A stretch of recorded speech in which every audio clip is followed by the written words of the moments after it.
That is right. Welcome to the Nerd Edification Hour for this week. All this rate. All right, I'm Caleb, and with me I have Rachel and Bryce. Hello. Hi there. And in today's show, we will talk about Nintendo getting sued, shiny children, Sony selling squares, and finicky cereal. All right here on the Nerd Edification Hour. So, let us begin.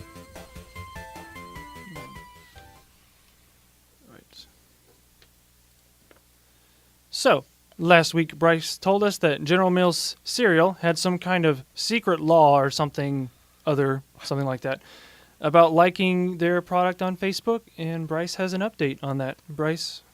Well, last week what we found out was that General Mills had inserted into their terms of service agreement, basically, that if you liked one of their products on Facebook or engaged with them in any sort of social media whatsoever, or even used a coupon that they had issued, it basically put you in the boat where you had to agree to, or where basically you were forcibly put in a position where you agreed to arbitrate instead of actually suing. They actually came to their senses, reversing their very recent and instantly unpopular attempt to punish customers who have liked it on Facebook or downloaded or used digital coupons. The original idea had been to force customers who had benefited from the cereal giant's online generosity to give up their legal right to sue GM for any reason, funneling those customers instead to arbitration. They posted, I believe it was Monday on, let's see here, in a blog, I guess, that they had never imagined this sort of reaction. So, yay, you can like companies again without worrying about not being able to sue them anymore. For now. For now, yeah. I mean, Facebook is a big part of our lives these days, and the internet is too. And so if you do something like that that's primarily like internet-based, the internet is going to blow up about it. Right. I mean, can we talk about how last year when all those bills were going through for online piracy and just internet privacy in general, SOPA, PIPA, and whatever the other one was. WAPWA, whatever else. All sorts of different letters. Yeah. And literally the whole entire internet blew up about it. Tumblr had a blackout date. Facebook blacked out the name Facebook. Google had a blackout date. And it was just crazy. And see, that's what happens when you fool with the internet, guys. Yeah, really. The internet fools with you. Yeah, if they'd have done this 10, 15 years ago, nobody probably would have ever known. Nope. And nothing would have been said, and it would have just been the way it was. But we're so interconnected in the world today that there's just absolutely no way you can get away with something once it's been discovered. So Thank God for the internet, guys. Yeah, Thank right? God. Yeah. And when I think about when I like a product on Facebook, it's because I like them, not because I am agreeing not to sue them.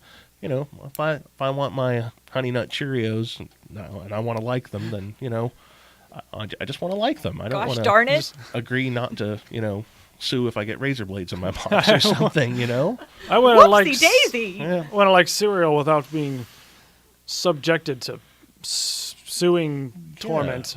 Whatever, I don't know. I lost words. Goodness gracious. What is this world coming to? I don't know. Ugh.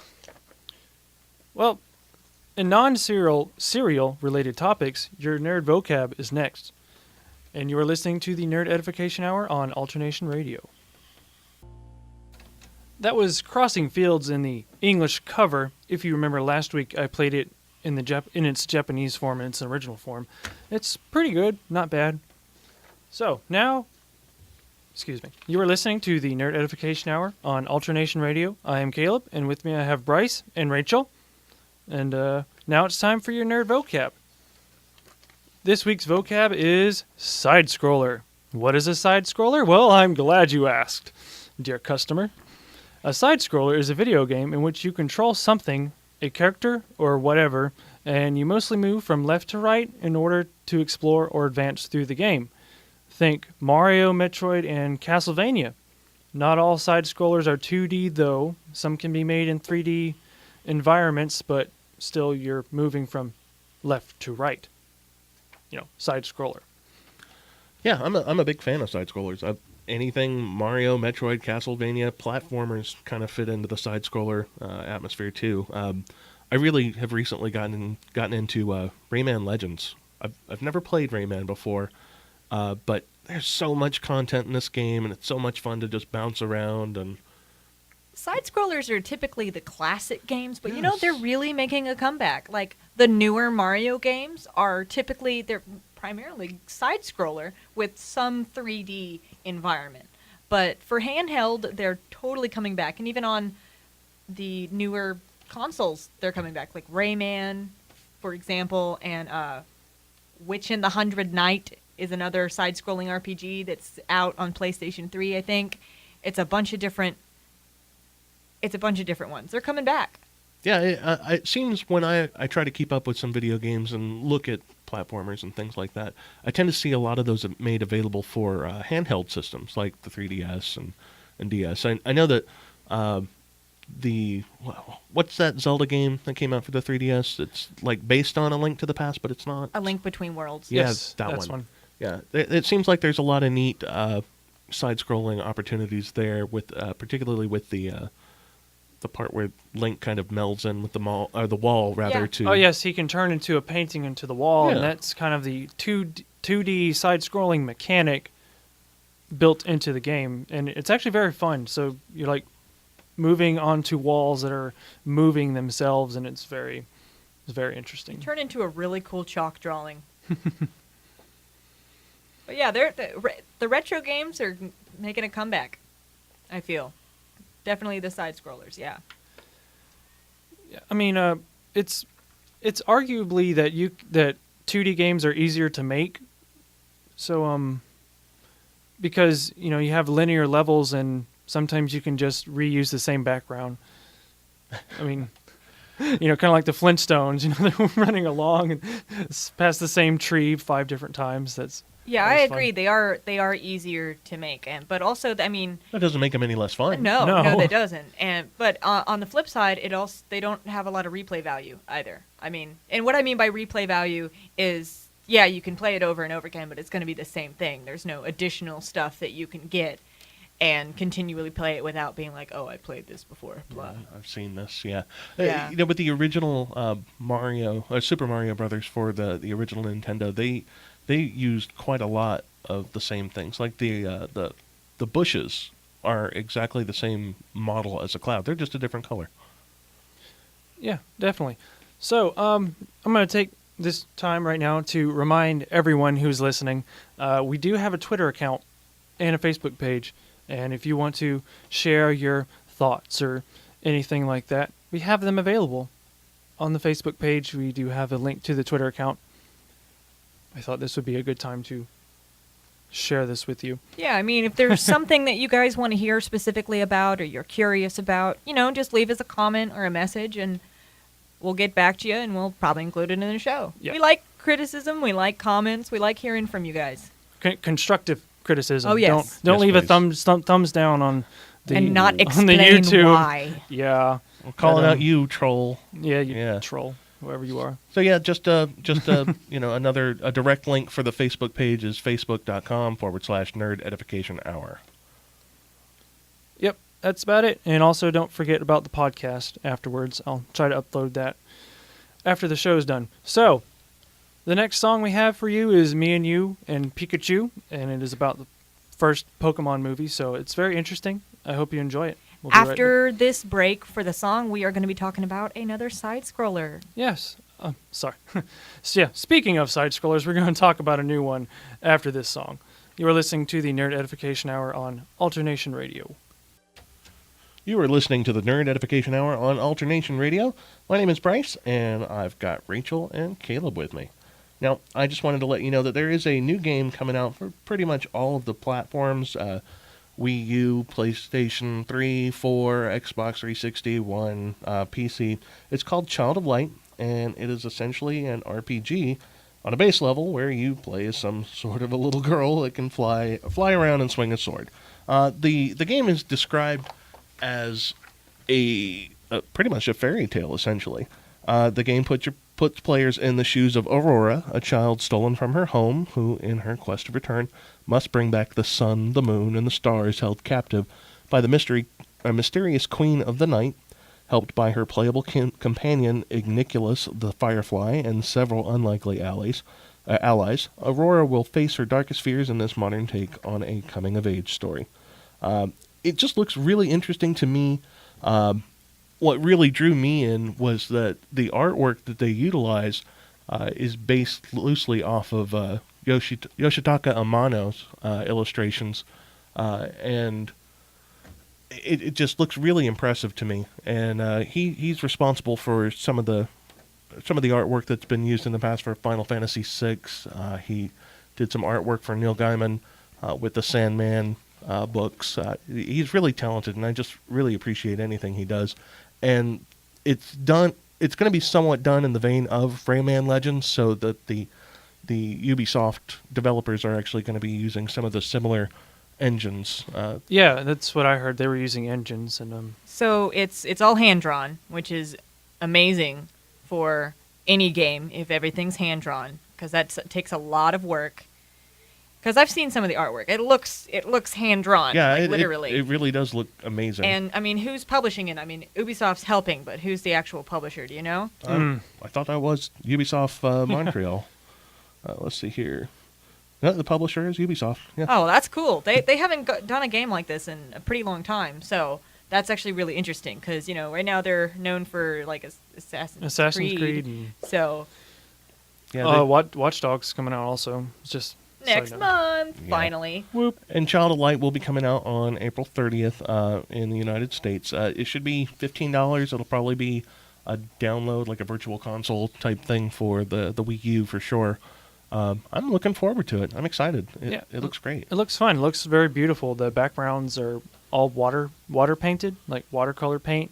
Looks interesting. It reminds me a lot of Muramasa and the Demon Blade on the Wii. Does anybody know what I'm talking about? Yes. Yes? Okay. It reminds me of that a bit, because, it's hand-drawn and all the animations are hand-drawn and whatnot. There was another game that I feel was kind of similar that came out on the PlayStation 3. It was called Dragon's Crown. It's a side-scroller RPG.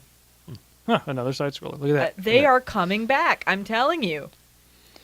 Well, This is just the tip of the iceberg, guys. Maybe it's the nostalgia, or maybe it's because they're fun. I don't know. I guess people are tired of playing the same old that's been coming out in the past, 10 years? 10 years? Forever. So they're just putting out things that are older, seem older, that people nowadays may not have played before. So it's something new to them, but something old to others. Gosh, it sounds like I'm planning a wedding.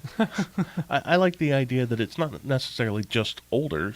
It's a classic Oh, yeah. take on video gaming. And frankly, when the whole 3D aspect of video gaming kind of came into play, it got done to death. PlayStation 1 kind of pushed that envelope with Final Fantasy VII back in the day, and it looked really cool back in the then. day. Back in the day, yeah. Back in my day. But when your character would walk towards one edge of the screen, and he would go from being 4 inches tall to a quarter of an inch tall, and you're trying to figure out where to turn just to advance the map. It got kind of old, and looking back now, the graphics really weren't that good, but the gameplay was fun. But I mean, if you go from like playing a PlayStation 4 for a couple hours and then be like, man, I want to play something retro, and you turn on your PS2, you pop in like Final Fantasy VII, and then your eyes hurt. Yeah. Your eyes just burn for a little while, and you're just like, God, I gotta power through this, guys. this is awful. What was I using my imagination to play this game? And then the nostalgia kicks in, and then you're fine. So, I mean, I kind of feel that way. Like PC gamers, a lot of times they'll play like at 60 frames per second, and then all of a sudden they'll have a game that plays at 120, and then they'll go back to 60, and they'll be like, "Ugh, I can't even play this. This is garbage." When you taste something of a higher quality, you just got to compare it to that. I mean, I guess that's what it is. for me, the problem with PCs, why I don't own one yet, is because every year you have to update everything. No, you don't. And continually. Well, No, I mean, a No, lot of no, people no. do. A lot of people do. I have a friend who updates his graphics card like every single year, and I'm like, that is too much money. That's why you get Yeah. 2 graphics cards. Well, clearly, I know very little about PC stuff. Now, but- some people will push the envelope with that and try to stay on top of the latest and greatest, but it's really not all that necessary to do it all the time. I kind of consider myself on a 2 or 3 year upgrade plan. I sit around and use what I've got until basically I have to slowly, gradually lower my graphics just a little bit, not enough that it's painful, but when I buy a new computer or build a new computer, as the case might be, I make sure that what I've got in there is capable of providing me. I want to be able to pull that graphic slider all the way to the right to ultra, and Well, I mean, at least you can play these cool older side scrollers on it and not have to worry about. Well, yeah, I mean that's Yeah. that's a plus. So I'm really wondering what is Child of Light going to be like on PC, because it's coming out on every platform. So I'm really wondering, like, I imagine it'll be on Steam. oh, I'm sure. Well, definitely. I think it is. I think for sure it's going to be on Steam. until it's buried under all the other. Well, I mean, games. with Steam, you got the liberty of, hooking up another controller Yeah, to it. As long exactly. as it's compatible. Right. Yep. So that'd be cool. Yes, it will be. So, yeah, so the game will be released on every platform, including the Wii U, like I said. And speaking of the Wii U, Nintendo is in a bit of a bind, I guess you could say. And we'll talk about that more right after this next song, which is the Attack on Titan theme, and I can't quite pronounce the name. Rachel, do you know what that says? Yeah,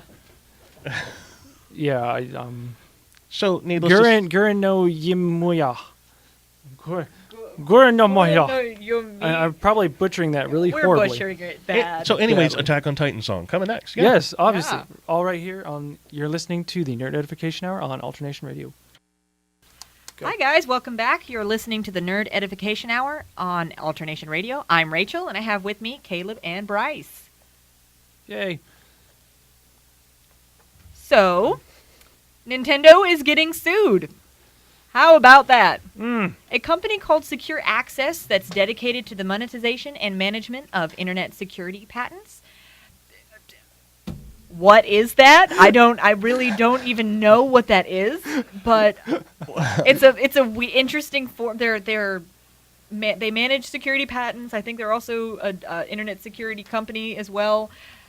Well, anyway, this they had a patent filed that was for a split screen design, and the screens send information to each other. That's basically the kind of the general idea of the patent. And this patent was filed on February 28th of the year 2000, and then it was published on February 18th of 2003. The inventor listed is Harold J. Weber. Weber himself has extended the list of patents all the way to this universal TV remote patent that was filed in 2007 that eerily resembles TV remotes used by major companies like DirecTV and Dish Network. So, but basically what's going on is the patent that they did for the split screen, this guy's claiming that, it resembles a little bit of English there, guys. Resembles the Wii U in a way.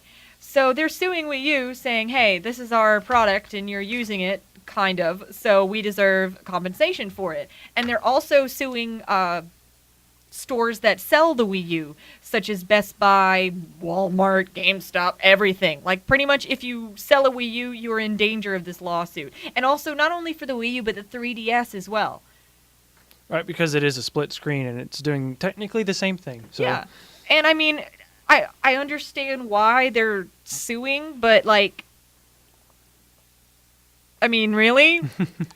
Well, it's been sitting there since 2003. Look, regardless of whether or not it's utilized, if somebody files a patent on an invention or an idea of some sort and they go through that effort, it's their intellectual property.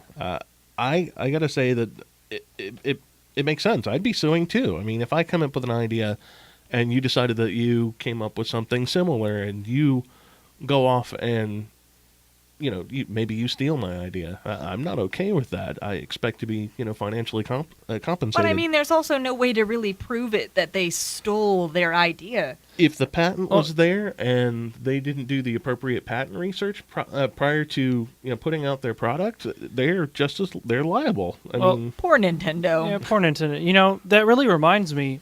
I'm pretty sure. Okay.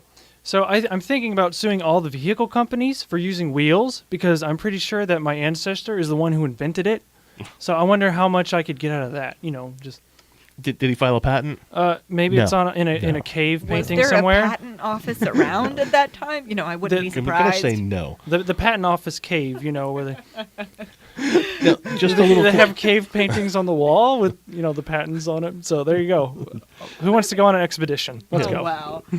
But I mean, what? This is the second lawsuit that Nintendo's gone through in the past few years? Look, major corporations like Nintendo, Sony, all these companies are constantly in a flux of, lawsuits associated with, their content. Cell phones are a big, they do that a lot, like a lot. Sony sues Apple. Apple sues, Huawei, or all these different cell phone manufacturers because of, their pinch to zoom or the double tap or the tap or any of these features that people constantly do this. And a little more clarification on what secure access is about.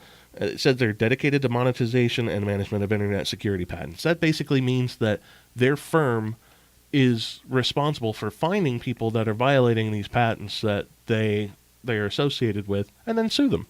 That's how they make their money. That is their job. Yeah, that's their livelihood, yeah. Yeah.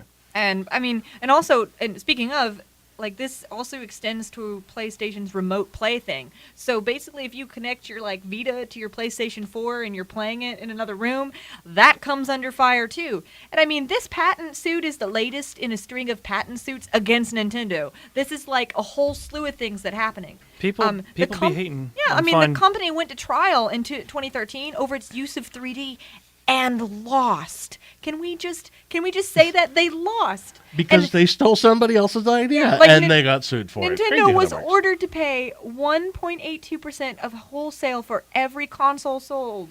And then they also face suits over the Wii controller, the Wii balance board, and the microprocessors that are used in the 3DS and the DSi. Nintendo is coming under such fire for everything right now. Well, and it's what you said. It's lack of research into patents, probably. So what they need to do is they need to get somebody at the office who specifically just researches what's out there before they actually do something. Because, I mean, this is a whole ton of things that's happening. Regardless if they get sued or not, if you look at it, a little more than 2% of their income for a particular product is nothing for Nintendo.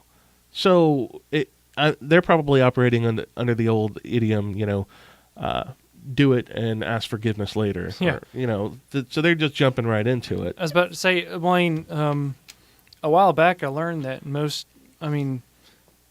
they might just not care. Essentially just say, hey, no, we don't really care that there's a patent out there. Here's an idea. We'll see how it goes, and ask for forgiveness later if it, pretty much, yeah. I mean, I can see how it is. And I'm sure they're making plenty of money despite all these lawsuits, I mean, what? Like we said a few weeks ago, they could totally tank and survive to 2052. Yeah. Operated what was it, a $20 billion deficit each year? Yeah, if I remember correctly, yeah. So they will be okay. So, I mean, if they lose. It's kind of sad, but Nintendo has always pulled through. So you're not going to lose your consoles. You're not going to lose your favorite company. It's okay, but it's still a really, really weird circumstance. Never in my wildest imagination could I, picture this occurring. So basically, this ties back into everything's already been done, and there's nothing new. So for people who keep asking for new things, yeah. People are just money crazy, too. Just that too, yes. People be cray-cray for money. Did that rhyme at all? Or Never say that again. No, Okay. we don't need to hear that anymore. Never. I was told by someone. I don't know. I guess. Anyways, so people be crazy about money. Find out why Sony is selling squares after this song. You were listening to the Nerd Edification Hour on Alternation Radio. That was Soldiers by Otherwise, and you are listening to the Nerd Edification Hour on Alternation Radio. I am Caleb, and with me I have Bryce and Rachel. Okay, so as we introduced a few moments ago, Sony is selling some shares. Shapes. Oh, they're selling Square Enix shares. So, they sold off like literally their entire stake in Square Enix. The company unloaded 9.52 million shares of the makers of Final Fantasy, Square Enix. That equals 15 billion yen. Like, they ended up getting like $150 million out of it in American money. Like, oh my gosh. And this was done I think it was done like the deal was finished like last week, if I remember correctly. Something like that. And this is totally out of the blue to some people. A lot of people are mad because Sony and Square have been like bros since the early 90s. It was almost shocking that they did this. But, people gotta understand lately in the past, I guess, couple of years, Square hasn't been doing so hot. They've lost a lot of money. They haven't made as much as they thought they would make on like Tomb Raider and the Final Fantasy 13 saga. They lost several $1 billion, I think 3 or 4 years ago. They had to fire their CEO or let him go and then put in a new guy. Now Wada left and now it's some guy named Mitsuda, and he's a lot better. He's handling the company a lot better. And then their American studios, the CEO over there had to go and they replaced him too. So they completely like wiped out their upper echelon staff and replaced them just because they were doing like not as good as they wanted. And so because of that, Sony's just like, it's time. We're not making as much off them as we want to. So we're going to pull out now, get our money's worth. And it was a smart business move. It really was, because if they had waited any longer, they probably would have lost a lot. It's a thing. Obviously, I think. I also think if they didn't keep making HD remakes all the time, Final, or Kingdom Hearts HD 2 or whatever, that's actually selling pretty well. Just because how it's releasing here in the States. They're making a good bit of money off it because, A, we're getting content that we didn't get before that was only available in the Japanese titles, and B, now they don't have to play their PlayStation 2 copies. They can just put it on their 3. I know it sounds like filler, but it's okay. It's better than nothing at all. Well, see, I mean, if I've already beaten a game 5 or ever many years ago, if I've already beaten that, I mean, I don't know. I'm a sucker for re-releases. And extra content. And hello. Sometimes extra content. It depends on what you're looking at. But like for me, I've been a Nintendo fanboy since I was 4 or 5 when we first got our Nintendo system when I was a kid in the 80s. So I'm all about playing them. And I probably own several of the same games a dozen times over. But when the Wii started doing the Virtual Console service, believe me, anything that I ever owned as a kid, I owned again for the Wii. And now that I have a Wii U, anything that I owned on the Wii or for any of those old systems in the past, I own again. I have no problem paying over and over again for quality things just so I don't have to find a new cartridge. Or find the cartridge for the system and just replay it. I have no problem with that. That's not an issue for me. Right, because sometimes a cartridge can run over like $50 or $100, however, depends on if it's like a collector's edition or how rare it is. And it's, I mean... Well, that and you got to fish out the old console, and I get tired of looking at a pile of stuff in front of my television. I just want the Wii U there. Got my Wii U, got a DVD player... Got my TV. I'm good. I don't need to see a Nintendo, a Super Nintendo, a 64, a GameCube, a Wii U, an Xbox 360, a PlayStation 2, 1. I don't need to see all that stuff, Xbox One, Xbox 360, well, I don't Xbox One. Yeah. Well, yeah, but back to the shares being sold. I mean, it also could have been like Square just recently broke its trend in PlayStation exclusivity. They broke that trend, and that's when they released Final Fantasy 13 on the Xbox 360. So maybe Sony was a little peeved that happened, and now they're going full multi-platform. They might have been, maybe a little bit, just a titch. Sony does have a thing about, no, you must use only our own products. Speaking of the Sony memory sticks, instead of the memory cards, If you have a Sony camera, you have to get a Sony memory stick and nothing else. It doesn't really fit. I mean, Probably a lot of these sales that they're doing too is they're trying to like get a bunch of money in for PlayStation 4 stuff. Are you talking about the flash sales that they just did No, this last week? no, like more like yeah, that too. I mean, they sold all these shares. They're trying to get extra money here and there. Like, I mean, early last year, prior to the release of the PlayStation 4, Sony sold the Sony City Osakai building in Tokyo for like 1.2 billion. And they said they did that to strengthen its corporate structure. I seem to recall reading that article, and if I'm not mistaken, they sold a building, but they're actually in turn renting or leasing their office space in the same building. Yeah. Still. Yeah. But if it makes financial sense for them to do that's the way to money that's is business. money, guys. Exactly. And you know, Sony's very smart business wise, and they're pretty smart PR wise too. I mean, they're all around great. I like what they're doing. I understand why they do some of the things. But Yeah. Hey, if nothing else, they are not General Mills and not exactly. not They letting you haven't sue pulled- stuff. They haven't pulled that yet. Yeah, that's great. You know, it's funny that we're talking about Sony. Earlier this month, April 4th, Final Fantasy VI had their 20th anniversary. And as a kid, that was like the de facto, my favorite game, RPG. And it still is. I love that game. I just, I thought it was kind of relevant to the topic, and I just wanted to mention it. I love that game growing up. It was so amazing. And I love that they've re-released it again. They actually just put an Android and an iOS version of Final Fantasy VI. Square Enix is really, really, really big on mobile gaming right now, mainly because it's really popular in Japan. That's literally one of their biggest markets over there. Is if it can play on their phone, then they are happy campers. I can only imagine the dating simulators and the reaction Oh God! reaction games that they all Have you seen those advertisements on Facebook? Like every single time I log on, it's like play this dating simulator, Ooh, and I'm why? like, I don't want to. Go away. Why would you I don't- play I- a dating I simulator? don't Go on know. a date. Get rejected in real life. Yes. Well, we'll see. Experience that horror. That could be something we can talk about next week, most definitely. So yeah, you hear Sony sold all the Square Enix.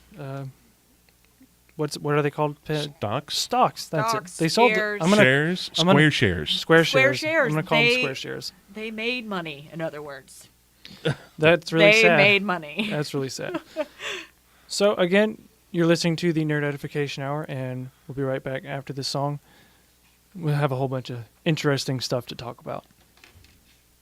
This is the Nerd Edification Hour, and I'm Caleb, and with me I have Bryce and Rachel. And we have some exciting little news for you Assassin's Creed fans out there, Guess what? In this next Assassin's Creed Unity, you might be getting a 4-player co-op mode. Woohoo! Back in like the early 2000s, you guys remember playing games at a friend's house just on the same screen, like split screen and stuff like that? Well, lately you can't find games like that. So here comes Ubisoft to save the day with a 4-player co-op thing. How about them apples, guys? You can play with your friends now on the same screen. I mean, it was kind of included in like Assassin's Creed 3, like the Wolfpack mode and stuff like that.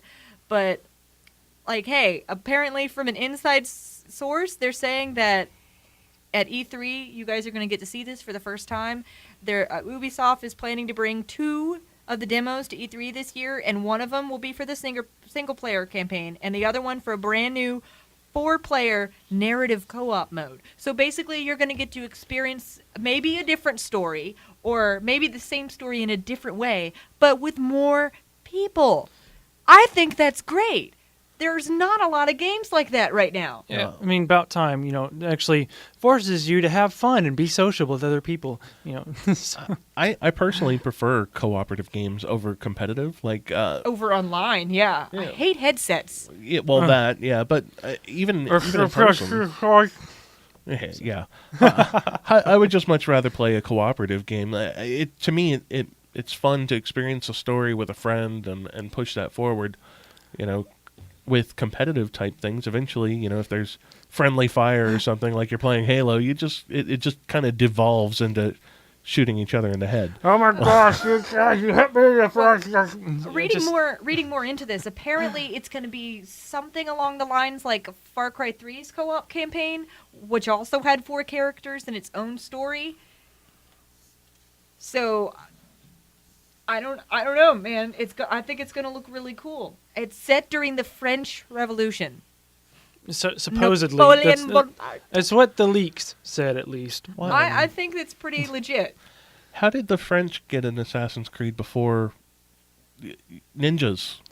Why don't we have ninjas? Don't know. Well, They probably had this planned out like several years ago, But yeah, French? I know. I also want to see Wild West assassins, and I also want to see noir gangster assassins. Yeah. Anybody else? Anybody else? Cool. I personally would like to see some Russian assassinations. And the like Russian Revolution and whatnot. oh no, even more so.